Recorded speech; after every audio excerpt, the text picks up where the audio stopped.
ಚೆನ್ನಾಗಿದ್ದೀರಾ ಗುರುಗಳೇ? ಹಾಂ. ಗುರುಗಳೇ, ನಾವು ಗುಪ್ತ ನವರಾತ್ರಿ ಅಂದ್ಬಿಟ್ಟು ನಾನು ಮೊದಲ ದಿನ ಸಾಧನೆ ಶುರು ಮಾಡಿದೆ.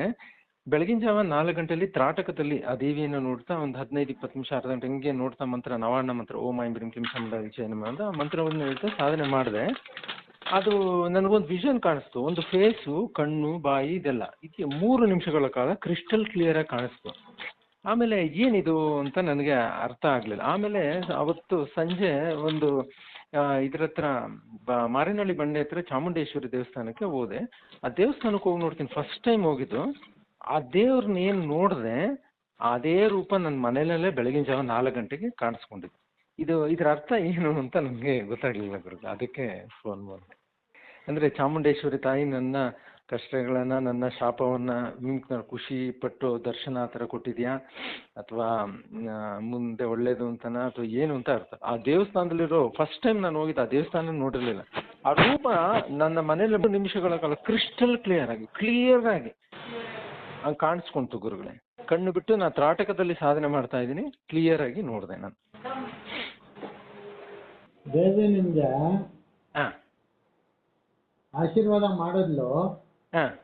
ಆದ್ರೆ ಆ ವಿಚಾರ ನೀವು ನನಗೆ ಹೇಳಿದ್ದಕ್ಕೆ ಇವಾಗ ನಿಮ್ಮ ಹತ್ರ ಏನೋ ನನ್ನ ಹತ್ರ ಬಂದ್ಬಿಟ್ಲು.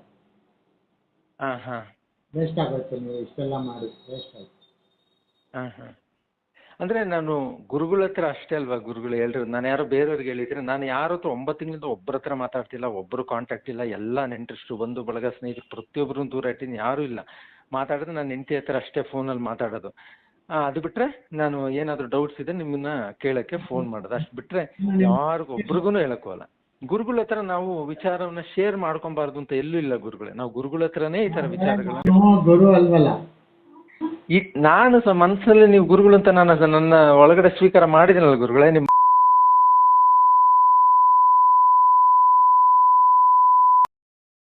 ಏನಾಗತ್ತೆ ಅಂದ್ರೆ, ಇವಾಗ ನಾನು ಸಾಧಕ, ನೀವು ಸಾಧಕರು. ನಿಮ್ಗೆ ಕೊಟ್ಟಿರೋಂಥ ವರನ ನೀವು ನೆತ್ಕೊಂಡ್ ಬಂದು ನನ್ನ ಕೈ ಕೊಟ್ಬಿಟ್ರೆ, ಇವಾಗ ಅದು ನಾನು ಗ್ರಾಸ್ ಮಾಡ್ಕೊಂಡ್ಬಿಟ್ಟೆ. ಸಂತೋಷ ಗುರುಗಳೇ, ನಿಮಗೆ ಬಂತಲ್ಲ, ನನಗೆ ಸಂತೋಷನೇ, ಅದ್ರಲ್ಲೇನು ಬೇಜಾರಿಲ್ಲ. ಇನ್ಮೇಲೆ ಆ ಥರ ಕಾಣಿಸಿದ್ರೆ ಅಂತ ಅನುಭವಗಳಾದ್ರೆ ಯಾರಿಗೂ ಹೇಳ್ಬಾರ್ದು. ಹೇಳಿದ್ರೆ ಅವ್ರು ಗ್ರಾಸ್ ಮಾಡ್ಕೊಂಡ್ಬಿಡ್ತಾರೆ. ನಿಮ್ಗಿಂತ ಪವರ್ ಕಡಿಮೆ ಇರೋರಾದ್ರೆ ಅದರಲ್ಲಿ ಡಿವೈಡ್ ಆಗುತ್ತೆ. ಓಕೆ, ಈ ತರ ವಿಚಾರಗಳು. ನಿಮ್ಗಿಂತ ಪವರ್ ಜಾಸ್ತಿ ಇರೋರಾದ್ರೆ ನಿಮ್ಗೆ ಮೈನಸ್ ಆಗ್ಬಿಡುತ್ತೆ, ಯಾರು ಹೇಳಿರ್ತೀರೋ ಅವ್ರಿಗೆ ಪ್ಲಸ್ ಆಗ್ಬಿಡುತ್ತೆ. ಓಕೆ,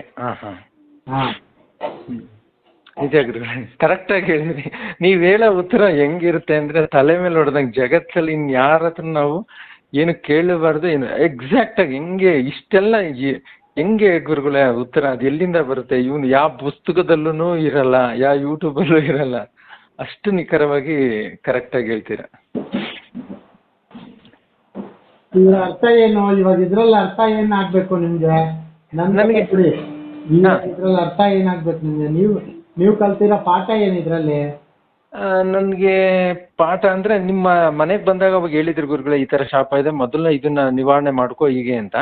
ನಾನು ಅದೇ ಥರ ತಾಯಿ ನನಗೊಂದು ದಾರಿ ತೋರಿಸು, ನನಗೆ ನೀವು ಹೇಳಿದ್ದು ಇದೆ, ಪ್ರತಿದಿನ ಮಲಗಬೇಕಾದ್ರೆ ಆ ತಾಯಿನ ಬೇಡ್ಕೋ, ಕೇಳ್ಕೊ, ನನಗೊಂದು ದಾರಿ ತೋರಿಸು, ನನ್ನ ವಿಮೋಚನೆಯನ್ನು ಇದು ಮಾಡು ಅಂತ ಅಷ್ಟೇ ಬಿಟ್ಟು ಇನ್ನೇನು ಮಾಡೋಕ್ಕೆ ಹೋಗ್ಬೇಡ ಅಂತ ಹೇಳಿದ್ರಿ. ಸೊ ಅದು ಏನೋ ಮೊದಲನೇ ದಿನ ಗುಪ್ತ ನವರಾತ್ರಿ ಅಂದ್ಬಿಟ್ಟು ಮೊದಲನೇ ದಿವಸ ಎಲ್ಲ ಮನೆ ಕ್ಲೀನ್ ಮಾಡಿ ಬೆಳಗಿನ ಜಾವ 4 ಗಂಟೆಲಿ ಮಾಡ್ತಾ ಇದ್ದೆ. 4 ಗಂಟೆ 4:10 ಅನುಭವಗಳು ಹೇಳ್ಬಾರ್ದು.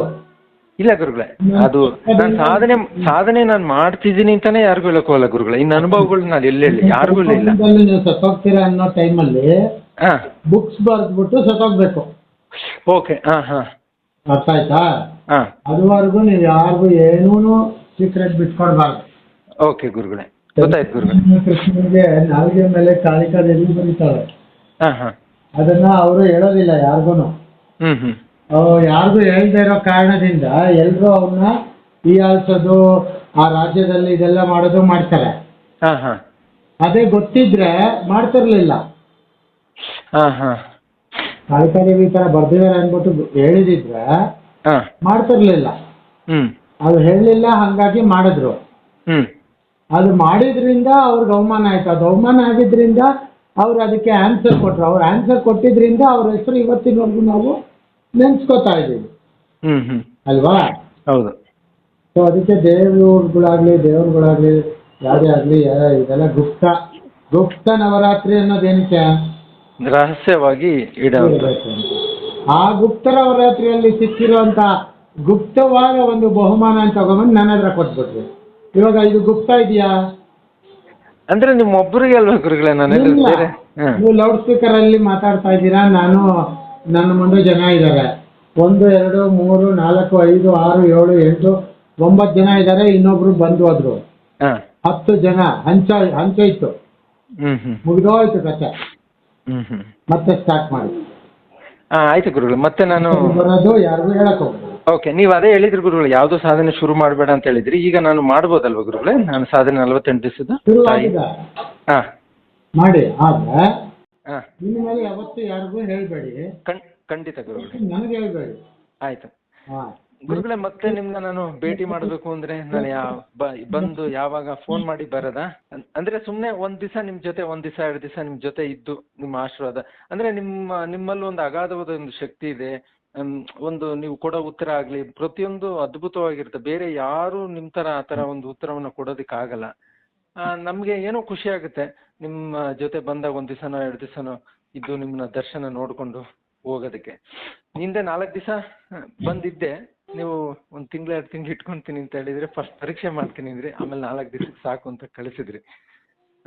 ನೆಕ್ಸ್ಟ್ ಟೈಮ್ ಯಾವಾಗಲಾದ್ರೂ ನಂದು ಮುಗಿದ ಮೇಲೆ ಬರ್ತೀನಿ ಗುರುಗಳೇ, ಬಂದು ನಿಮ್ಮ ದರ್ಶನ ಮಾಡಿಕೊಂಡು 1 2 ದಿವಸ 3 ದಿವಸ ಇದ್ದು ನಿಮ್ಮ ಮನೇಲಿ ಅಲ್ಲಿ ರೂಮ್ ಕೊಟ್ಟಿದ್ರಲ್ಲ ಸೆಪ್ರೇಟ್ ಜಾಗ, ನಾನು ಬರುವಾಗ ನಿಮ್ಗೆ ಫೋನ್. ಶಕ್ತಿ ತುಂಬಾ ಸ್ಟಾರ್ಟ್ ಆಗಿದೆ. ಅದನ್ನ ನೀವು ವೇಸ್ಟ್ ಮಾಡ್ಕೊಳ್ಳೋದಕ್ಕೆ ಮತ್ತೆ ಹೊರಡ್ತಾ ಇದ್ದೀರಾ. ನಾನು ಎಲ್ಲೂ ಹೋಗ್ಬಾರ್ದು ಅಂತ ಗುರುಗಳೇ? ಹತ್ರ ಬಂದ್ರೆ ಖಾಲಿಯಾಗಿ ಹೋಗ್ತೀರಾ? ಇಲ್ಲ ಗುರುಗಳೇ, ನಿಮ್ಮ ಹತ್ರ ಬಂದಾಗ ಶಕ್ತಿ ನನಗೆ ಏನು ಇಲ್ಲ ಅಂದ್ರೆ ಶಕ್ತಿ ಬಂತು. ನೀವು ನನ್ಗೇನೋ ಗೊತ್ತಿಲ್ಲ, ನಿಮ್ಮಿಂದ ನನಗೆ ಶಕ್ತಿ ಬಂತು. ನನ್ಗೆ ಒಳ್ಳೇದು ಏನೋ ಒಂದು ದಾರಿ, ಅಲ್ಲಿಂದ ಬಂದ್ಮೇಲೆ ನನಗೊಂದು ಒಳ್ಳೆ ದಾರಿ, ಎಲ್ಲ ಒಳ್ಳೇದಾಗಿದೆ. ಕೆಟ್ಟದ್ದು ಅಂತ ಯಾವುದಿಲ್ಲ. ತುಂಬಾ ಕಷ್ಟದಲ್ಲಿ ಬಹಳ ಸಮಸ್ಯೆಯಲ್ಲಿ ಕೊರಗಿ ಜೀವನ ಬೇಡ ಅನ್ನೋಂಥ ಪರಿಸ್ಥಿತಿಯಲ್ಲಿ ನಾನು ನಿಮಗೆ ಫೋನ್ ಮಾಡಿದೆ, ನೀವು ಸಿಕ್ಕಿದ್ರಿ, ಬಾ ಅಂತ ಅಂದ್ರಿ. ಅಲ್ಲಿಂದ ಬಂದ್ಮೇಲೆ ಈಗ 4-5 ತಿಂಗಳಲ್ಲಿ ನನ್ನ ಲೈಫಲ್ಲಿ ಕೆಲವು ಬದಲಾವಣೆಗಳು ಆಗ್ತಾ ಇದೆ. ನೆಮ್ಮದಿ ಇದೆ, ಧೈರ್ಯ ಇದೆ, ಶಾಂತಿ ಇದೆ, ಖುಷಿ ಇದೆ ಗುರುಗಳೇ. ನನಗೆ ಯಾವತ್ತು ನಾನು ಇರೋ ಸತ್ಯತೆ ಹೇಳ್ತೀನಿ. ನಿಮ್ಮ ಹತ್ರ ಬಂದ್ಮೇಲೆ ನನಗೆ ಒಂದು ಖುಷಿ ಇದೆ. ಆದ್ರೆ ಅದರಿಂದ ಯಾವತ್ತು ನನಗೆ ಕೆಟ್ಟಾಯ್ತು, ನನ್ನ ಶಕ್ತಿ ಖಾಲಿ ಆಯ್ತು ಸುಳ್ಳು ಗುರುಗಳೇ. ನಿಮ್ಮ ಹತ್ರ ಬರೋರ್ಗೆ ಎಲ್ಲರಿಗೂ ಶಕ್ತಿ ತುಂಬುತ್ತೆ ಹೊರತು ಯಾರಿಗೂ ಖಾಲಿ ಆಗಲ್ಲ. ಅದನ್ನ ಗಂಟಾಕಶ ಹೋಗಿ ಹೇಳ್ಬೋದು. ಅಷ್ಟು ನೀವು ಧೈರ್ಯ ತುಂಬಿ, ಅಷ್ಟು ನಿಮ್ಮ ಶಕ್ತಿಯಿಂದ ಮಾತಿನಿಂದ ಎಲ್ಲ ತುಂಬಿ ಕಳಿಸ್ತೀರ. ನಾನು ಹೇಳಿದ್ದೆಲ್ಲ ಅನುಭವದ ಮಾತುಗಳು ಗುರುಗಳೇ, ಯಾವುದು ಥಿಯರಿ ಅಲ್ಲ. 4-5 ತಿಂಗಳಿಂದ ಏನು ಕಷ್ಟದಲ್ಲಿದ್ದೆ ನಾನು, 4-5 ಅಲ್ಲ 6-7 ತಿಂಗಳಿಂದ ನಿಮ್ಮ ಮನೆಗೆ ಬಂದು ಹೋದ್ಮೇಲೆ ಏನಾಯ್ತು, ಏನು ಮಾಡಿದೆ, ಆಮೇಲೆ ಅಲ್ಲಿಂದ ಬೆಂಗಳೂರಿಗೆ ಶಿಫ್ಟ್ ಆದೆ ಗುರುಗಳೇ. ರೂಮ್ ಮಾಡ್ಕೊಂಡು ಇಲ್ಲಿ ಸಪ್ರೇಟ್ ಇದ್ದು ನಾನು ನಿಮ್ಮ ನೋಡೋಕ್ಕೆ ಬೆಂಗಳೂರಿಗೆ ಬಂದೆ. ನಾನು ಮುಂಚೆ ತುಮಕೂರಲ್ಲಿ, ಬೆಂಗಳೂರಿಂದ ಅದೇ ಸಮಸ್ಯೆ ಆದಾಗ ತುಮಕೂರಿಗೆ ಹೋಗಿದ್ದೆ ಅಂತ ಹೇಳಿದ್ನಲ್ಲ, ಅಲ್ಲಿಂದ ನಾನು ನಿಮ್ಮ ಮನೆಗೆ ಬಂದಿದ್ದು. ಆಮೇಲೆ 4 ದಿವಸ ಆದಮೇಲೆ ಮತ್ತೆ ತುಮಕೂರಿಗೆ ಹೋಗಿ ಅಲ್ಲಿಂದ ಅಲ್ಲೊಂದು 4-5 ತಿಂಗಳಿತ್ತು. ಈಗ ಬೆಂಗಳೂರಿಗೆ ಬಂದು 3 ತಿಂಗಳಾಯಿತು. ಈಗೆಲ್ಲ ಹಿಂಗೆ ಆಗ್ತಾ ಇದೆ. ಬಟ್ ಕೆಟ್ಟದಂತೂ ಏನಿಲ್ಲ ಗುರುಗಳೇ. ನೀವೇನೋ ತಮಾಷೆಗೆ ಹೇಳ್ಬೋದು, ಅಂದರೆ ನೀವು ಹೇಳೋದ್ರಲ್ಲಿ ಸತ್ಯ ಇದೆ. ಯಾರಿಗೂ ಹೇಳಬಾರ್ದು ಆ ವಿಚಾರಗಳು, ಅದೆಲ್ಲ 100% ನಿಜ. ನನಗೀಗ ಅರಿವಾಯಿತು. ಇನ್ನು ಮುಂದೆ ಯಾರಿಗೊತ್ತೂ ಹೇಳೋಕ್ಕೆ ಹೋಗಲ್ಲ. ಅಷ್ಟಂತೂ ಹೇಳ್ಬಲ್ಲ ಗುರುಗಳೇ. ಅಂದರೆ ನಿಮ್ಮ ಹತ್ರ ಮಾತಾಡಿದ್ರೆ ನಂಗೆ ಖುಷಿ ಆಗುತ್ತೆ. ಶಕ್ತಿ ಹೋಯ್ತು ಅಥವಾ ನನಗೇನು ಬೇಕಿಲ್ಲ, ಆಯಿತು ನನ್ನ ಶಕ್ತಿ, ನನ್ನ ಅದೃಷ್ಟ ನಿಮ್ಗೆ ಹೋಯ್ತು ಅಂದ್ರೆ ನನಗೆ ಅದ್ರಲ್ಲೇನು ಬೇಜಾರಿಲ್ಲ. ತುಂಬಾ ಖುಷಿ ಪಡ್ತೀನಿ. ನನ್ನ ಗುರುಗಳಿಗೆ ಹೋಯ್ತಲ್ಲ ಬಿಡಪ್ಪ ಅಂತ. ನಾನು ಯಾವುದೂ ನಿಮ್ಮ ಹತ್ರ ದೀಕ್ಷೆ ತಗೊಂಡು ಸಾಧನೆ ಮಾಡ್ದಲೇ ಇರ್ಬೋದು, ಮಾನಸಿಕವಾಗಿ ನಿಮ್ಮನ್ನು ಗುರುಗಳು ಅಂತ ನಾನು ಅಕ್ಸೆಪ್ಟ್ ಮಾಡಿದ್ದೀನಿ. ಎಷ್ಟು ಜನ ಹತ್ರ ಗುರುಗಳ ಹತ್ರ ಹೋಗಿ ಆ ವಿದ್ಯೆ ಅಂತ ದೀಕ್ಷೆ ತೊಗೊಂಡಿದ್ದೀನಿ, ಒಂದು ದಿವಸ ನಾವು ಅವ್ರ ಮನೆಗೆ ಹೋಗಿಲ್ಲ, ಒಂದು ದಿವಸ ಅವ್ರು ನೋಡೋಕೆ ಹೋಗಿಲ್ಲ, ಹೋಗ್ಬೇಕು ಅಂತ ಮನಸ್ಸೇ ಬರಲ್ಲ. ನಿಮ್ಮ ಹತ್ರ ಗುರುಗಳೇ ಬರಬೇಕು ನನಗೆ ಅಂತ ಬಂದು ಈಗಲ್ಲ 5-6 ವರ್ಷದಿಂದನೇ ಕೇಳಿದ್ದೆ. ಆಮೇಲೆ ಮಗು ಹುಟ್ಟೋದಕ್ಕೂ ಗುರುಗಳೇ ನೀವು ಹೇಳಿದ್ರಲ್ಲ, ನಿಮ್ಮ ತಂದೆ ಮನೆ ಬಾಗಿಲಲ್ಲಿ ಬಂದು ಕಾಯ್ತಾ ಇದ್ದಾರೆ, ನೀವು ಮಗು ಮಾಡ್ಕೊತಿಲ್ಲ ಅಂತ. ನೋಡಿ, ನಾನು ಮುಖ ನೀವು ನೋಡಿಲ್ಲ, ನೀವು ನಮ್ಮನ್ನು ನೋಡಿಲ್ಲ. ಫಸ್ಟ್ ಟೈಮ್ ಫೋನ್ ಕಾಲಲ್ಲಿ ನೀವು ಫಸ್ಟ್ ಮಾಡ್ಕೊ, ಈಗೀಗೆ ಸಂಕಲ್ಪ ಮಾಡ್ಕೊ ಹಿಂಗೆ ಅಂತೆಲ್ಲ ಹೇಳಿ ಇದು ಮಾಡಿದಾಗ ಮಗು ಆಯಿತು. ಹೆಣ್ಮಗು ಚೆನ್ನಾಗಿದೆ, ಸ್ಕೂಲ್ಗೆ ಹೋಗ್ತಾ ಇದೆ, ಅಲ್ಲೇ 5 ವರ್ಷ ಹತ್ತಿರ ಬಂದಿದೆ. ಆಯಿತಾ, ಒಂದು ಫೋನ್ ಕಾಲಲ್ಲಿ ನನ್ನ ಜೀವನವನ್ನೇ ಬದಲಾವಣೆ ಮಾಡಿದ್ರಿ. ಆಯಿತಾ, ನೀವು ಆಗಲೇ ಅಂದ್ರಿ ನನ್ನ ಹತ್ರ ಮಾತಾಡಿದ್ರೆ ಖಾಲಿ ಶಕ್ತಿ ಆಗುತ್ತೆ ಹಂಗೆ. ಇಲ್ಲ, ನಮ್ಮ ಲೈಫ್ ತುಂಬಿದೆ. ನನ್ನ ಮನೆಗೆ ಲಕ್ಷ್ಮಿ ಹೆಣ್ಮಗು ಹುಟ್ಟಿದೆ, ತುಂಬ ಚೆನ್ನಾಗಿ ಓದ್ತಾಳೆ. ಆಮೇಲೆ ಅದಾದಮೇಲೆ ಒಂದ್ಸಲ ಬಂದು ನಿಮ್ಮನ್ನ ಮನೇಲೆ ಭೇಟಿ ಮಾಡಿದ್ದೆ. ಭೇಟಿ ಮಾಡಿ ಈ ಥರ ಎಲ್ಲ ವಿಚಾರ ನಿಮ್ಗೆ ಹೇಳ್ಬಿಟ್ಟು ನಾನು ಹೋಗಿದ್ದೆ. ಹಾಗಾಗಿ ಏನೋ ಹಿಂದಿನ ಜನ್ಮದ್ದು ಏನೋ ಸಂಬಂಧಗಳು ಇರುತ್ತೆ ಗುರುಗಳು. ಕೆಲವ್ರ ಹತ್ರ ನಾವು ಮಾತಾಡಿದಾಗ ಏನೋ ಒಂದು ಖುಷಿ ಆಗುತ್ತೆ. ಅದೇನು ಅಂತ ಗೊತ್ತಾಗಲ್ಲ. ಎಷ್ಟೋ ಜನರ ಹತ್ರ ಹೋಗ್ತೀವಿ ಬರ್ತೀವಿ, ಅವರೆಲ್ಲ ಕಮರ್ಷಿಯಲ್ ಆಗಿ ಮತ್ತೊಂದು ಥರ ಇರ್ತಾರೆ. ಆದರೆ ಕೆಲವ್ರ ಹತ್ರ ನಾವು ಮಾತಾಡಿದಾಗ ಏನೋ ಒಂದು ಖುಷಿ ಆಗುತ್ತೆ. ನಮಗೆ ಗೊತ್ತಿಲ್ಲ, ನಾವು ತಪಸ್ಸಿಗೆ ಮಾಡಿ ಏನೋ ಹಿಂದಿನ ಜನ್ಮದ್ದು ಹಾಗೆಲ್ಲ ಜ್ಞಾನೋದಯ ಆದರೆ ನಮಗೂ ನಿಮ್ಗೆ ಏನು ಸಂಬಂಧ ಇತ್ತು ಮತ್ತೊಂದು ಅಂತ ಗೊತ್ತಾಗ್ಬೋದು. ಮಗ ಸ್ಕೂಲ್ಗೆ ಹೋಗ್ತಾ ಇದ್ದಾನೆ ಗುರುಗಳೇ. ಭಾಳ ಚೂಟಿ ಇದ್ದಾನೆ ಬಿಡಿ, ಚಿಕ್ಕ ಮಗು. ಅದೇ 5ನೇ ಕ್ಲಾಸ್ಗೆ ಹೋಗ್ತಾ ಇದ್ದಾನಲ್ಲ ಮಗ, ತುಂಬ ಬ್ರಿಲಿಯಂಟ್, ಭಾಳ ಶಾರ್ಪ್ ಇದೆ ಮಾತು. ಸ್ಕೂಲ್ಗೆಲ್ಲ ಒಂದೊಂದ್ಸಲ ಕರ್ಕೊಂಡು ಹೋಗ್ತಿದ್ನಲ್ಲ, ಕರ್ಕೊಂಡು ಹೋಗ್ಬಿಟ್ಟು ಕರ್ಕೊಂಬರ್ತಿದ್ದೆ. ಹಾಂ, ತುಂಬ ಕ್ಯೂಟ್, ತುಂಬ ಮುದ್ದು ಮಗ. ತುಂಬ ಚೆನ್ನಾಗಿ ಮಾತಾಡ್ತಾನೆ, ಭಾಳ ಜ್ಞಾನ ಇದೆ ಬಿಡಿ, ಚೂಟಿ ಎಲ್ಲದರಲ್ಲೂ. ಹಾಂ, ನಿಮ್ಗಿಂತ ಭಾಳ ಎತ್ತರದಲ್ಲಿ ಹೋಗ್ತಾರೆ ಬಿಡಿ ಗುರುಗಳೇ. ಅವ್ರ ಭವಿಷ್ಯ ನಾವು ಚಿಕ್ಕ ಮಗುನಲ್ಲೇ ನೋಡಿ ಹೇಳ್ಬಿಡ್ಬೋದು ಎಷ್ಟು ಹೇಗೆ ಎಲ್ಲ ಅಂತ. ಮುಂದೆ ಅಗಾಧವಾಗಿ ಬೆಳಿತಾನೆ ನಿಮ್ಮ ಚಿಕ್ಕ ಮಗ. ದೊಡ್ಡ ಮಗನ್ ಮಾತಾಡ್ಸಿಲ್ಲ ಅಷ್ಟು, ಕಾಲೇಜ್ ಹೋಗ್ತಾ ಇದ್ದಾರೆ. ಹಾಂ, ನಮ್ಮ ಬಗ್ಗೆ ನಂಬಿಕೆ ಕಡಿಮೆ ಇದೆ. ಹಾಂ, ಇವಾಗ ನೀವು ಮಾತಾಡಿರೋದನ್ನ ರೆಕಾರ್ಡ್ ಮಾಡಿ ಬೇರೆಯವ್ರಿಗೆ ಕಳಿಸ್ತೀನಿ. ಓಕೆ. ಅಲ್ಲ, ನಾನು ಇರೋ 51 ವರ್ಷ, ನಾನು ನಿಮ್ಗಿಂತ ಬಹುಶಃ ದೊಡ್ಡವನು ಅನ್ಸುತ್ತೆ. ಆದರೆ ಏನು ಸತ್ಯತೆಗಳನ್ನು ನಾನು ನೋಡಿರ್ತೀನಿ. ಎಷ್ಟು ಜನ ಗುರುಗಳು, ಎಷ್ಟು ವಿದ್ಯೆಗಳು, ಎಲ್ಲೆಲ್ಲ ಅಲ್ದಿದ್ದೀನಿ. ವಿಪಶ್ಯನ ಧ್ಯಾನ, ವೇದಾತ್ರಿ ಮಹರ್ಷಿಯವರು ಬ್ರಹ್ಮಜ್ಞಾನ, ಶ್ರೀವಿದ್ಯೆ, ನವಾರ್ಣ ಮಂತ್ರ ಸಾಧನೆ, ಚೋಟಾನಿಕರ ಭಗವತಿ ಸಾಧನೆ, ದೀಪಯಕ್ಷಿಣಿ, ಇಷ್ಟೆಲ್ಲ ಸಾಧನೆ ಮಾಡಿ ಇಷ್ಟೆಲ್ಲ ಗುರುಗಳು ಎಲ್ಲ ಕಡೆ ಓಡಾಡಿ ಬಂದಾಗ ನಾನು ನಿಮ್ಮ ಹತ್ರ ಯಾವುದು ದೀಕ್ಷೆ ತಗೊಂಡಿಲ್ಲ, ಏನು ಮಾಡಿಲ್ಲ. ಬರೀ ಒಂದು ಫೋನ್ ಕಾಲಲ್ಲಿ ನನ್ನ 12 ವರ್ಷ ಮದುವೆ ಆದ್ರೂ ಮಕ್ಕಳಾಗ್ದಲೇ ಇರೋದು ನಿಮ್ಮ ಒಂದು ಮಾತಿನಿಂದ 3 ತಿಂಗಳಲ್ಲಿ ನಮಗೆ ರಿಸಲ್ಟ್ ಬಂದು 2020ರಲ್ಲಿ ಮಗು ಆಗಿ, ಅದಾದಮೇಲೆ ನಿಮ್ಮ ಹತ್ರ ನಾನು ಕಷ್ಟದಲ್ಲ ಆದಾಗ 5 ವರ್ಷ ಆದಮೇಲೆ ಏನೋ ಒಂದು ಸಮಸ್ಯೆ ಸಾಧನೆಯಲ್ಲಿದೆ, ತೊಂದರೆ ಆಗಿ ನಿಮ್ಮ ಹತ್ರ ನಾನು ತುಂಬ ಕಷ್ಟದಲ್ಲಿದ್ದೆ. ಅವಾಗ 4 ದಿನ ಆಶ್ರಯ ಕೊಟ್ಟರೆ ನೀವು ನಿಮ್ಮ ದೇವಸ್ಥಾನದಲ್ಲಿ ಇಟ್ಕೊಂಡು ಅಲ್ಲಿ ಪೂಜೆ ಮಾಡು, ಇದು ಮಾಡು ಅಂತೆಲ್ಲ ಮಾಡಿಸಿದ್ವಿ. ಅವೆಲ್ಲ ನಾನು ಮರೆಯಲ್ಲ ಗುರುಗಳೇ. ಇವೆಲ್ಲ ಕೆಲವು ವಿಚಾರಗಳು ದುಡ್ಡಿನಿಂದ ನಾವು ಕೊಂಡುಕೊಳ್ಳಕ್ಕೆ ಆಗ್ದಾಗ ಮಾತಾಡಿರೋದು ಯಾವತ್ತಿಗೂ ನಿಮ್ಗೆ ಕೇಳಿಸ್ತಾನೆ ಇರುತ್ತೆ. ಯೂಟ್ಯೂಬಲ್ಲಿ ಹಾಕ್ತೀನಿ, ಆಯ್ತು ಗುರು, ತೆಗೆದಾಕ್ಬಿಟ್ಟು ನಿಮ್ಮ ಊರ್ದು ತೆಗೆದಾಕ್ಬಿಟ್ಟು ಇದನ್ನ ಯೂಟ್ಯೂಬಲ್ಲಿ ಹಾಕ್ತೀನಿ. ತುಂಬಾ ಜನಕ್ಕೆ ಇದೊಂದು ಇನ್ಸ್ಪಿರೇಷನ್ ಆಗತ್ತೆ. ನಿಜ ಗುರುಗಳೇ, ಅದೆಲ್ಲ ನನ್ನ ಅನುಭವ ಸ್ವಂತ. ನಾನು ಏನು ಅನುಭವಿಸಿರ್ತೀನಿ ಅಷ್ಟನ್ನೇ ನಾನು ಮಾತಾಡೋದು. ಸುಮ್ಮನೆ ಭ್ರಮೇಲಿ ಏನೋ ಇಮ್ಯಾಜಿನೇಷನ್ ಮಾಡ್ಕೊಂಡು ಮಾತಾಡೋದಲ್ಲ.